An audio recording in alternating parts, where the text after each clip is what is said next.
আমাদের নিজেদেরকে তৈরি করতে হবে, আত্মগঠন করতে হবে।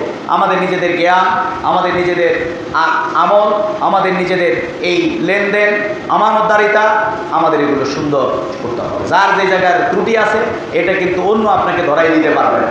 এই মেরামতের দায়িত্ব কাকে নিতে হবে বলে? নিজেকে। এই যার যে ত্রুটি আছে এটাকে আপনারা কেউ লিখে দিতে হবে না? আমারটা আমি জানি, আপনারটা আপনি জানেন, নাকি বলে? আমাদের এরকম অনেক পাপ আমাদের আছে।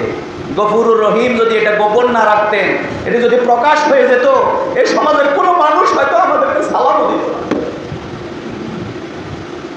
আমাদের এমন পাপ পঙ্কিলতা আমাদের জীবনে আছে, আমাদের জীবনে এমন অপরাধ আছে, আমাদের জীবনে এমন ত্রুটি বিচ্ছুতি আছে, আমাদের জীবনে এমন নাফরমানি আছে।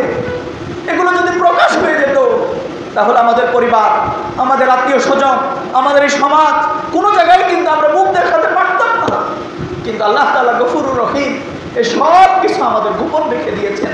এই জন্য আমরা তার কাছে আমাদের বিনয়, তার কাছেই আমাদের, তারই গোলামি, তাকেই বড় ভেবে আমাদের সকল কাজগুলো আমাদেরকে করতে হবে। প্রিয় ভাইরা, আমি একটু আগে আমাদের এক ব্যবসায়ীকে বলেছিলাম যে আপনারা যে ভালো ব্যবসা করবেন, এখন আপনারা যারা বিদেশে ছিলেন আসতে পারতেন না, এখন বাইরে আসছেন।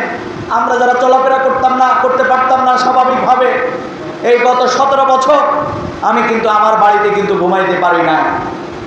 আসে পালায় যেতাম, আসে বের হয়ে যেতাম, বলতো এখান দিয়ে আসছে, ওখান দিয়ে আসছে, এটা সেটা হরেক রকম। এই বাজারে আমি কত বছর যে এই বাজারে হাঁটতে পারি না।